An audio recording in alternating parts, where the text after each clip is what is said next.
ഇത് പെരിയാർ ടൈഗർ റിസർവിൽ ഈ nature ഫൗണ്ടേഷൻ്റെയും Kerala forest ഡിപ്പാർട്ട്മെൻറ്റിൻ്റെയും കീഴിൽ നമ്മൾ കോമണായിട്ട് ചെയ്യുന്നൊരു പരിപാടിയാണ് നമ്മുടെ എക്കോ റെസ്റ്റോറേഷൻ. അതായത് ഇവിടെയുള്ള ഇൻവാസീവ് സ്പീഷീസ് അധിനിവേശ സസ്യങ്ങളെ റിമൂവ് ചെയ്തിട്ടുള്ള ഒരു പ്രോഗ്രാമാണ്.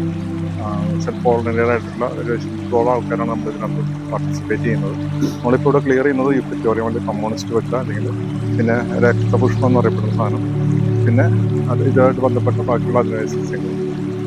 ഇതിപ്പോൾ 2 ദിവസത്തെ പരിപാടിയാണ്. നമ്മൾ 2 ദിവസത്തെ ഒപ്പിച്ചായിട്ട് പെരിയാറ് ഇപ്പോൾ നിങ്ങൾ കാണുന്ന പെരിയാറിലെ ബോട്ട് യാർഡ് ഏരിയയാണ്. ഇത് മൊത്തത്തിൽ നമ്മൾ തേക്കടി എന്നാണ് അറിയപ്പെടുക. പക്ഷെ തേക്കടിക്കുള്ളിൽ വെച്ച് ഈ വനത്തിന്, ഈ ഐശ്വര്യമായ കാടിന് വേറൊരു പേരുണ്ട്. അതാണ് പെരിയാർ ടൈഗർ റിസർവ് എന്ന് പറയുന്നത്.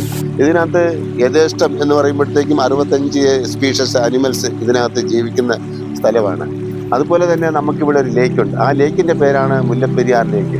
26 സ്ക്വയർ കിലോമീറ്റർ കിടക്കുന്ന ഈ ലേക്കിൽ ഇതിനകത്ത് ആദിവാസികൾ ഉപജീവനം കഴിയുന്നതായിട്ടുള്ള മീൻപിടുത്തമുണ്ട്.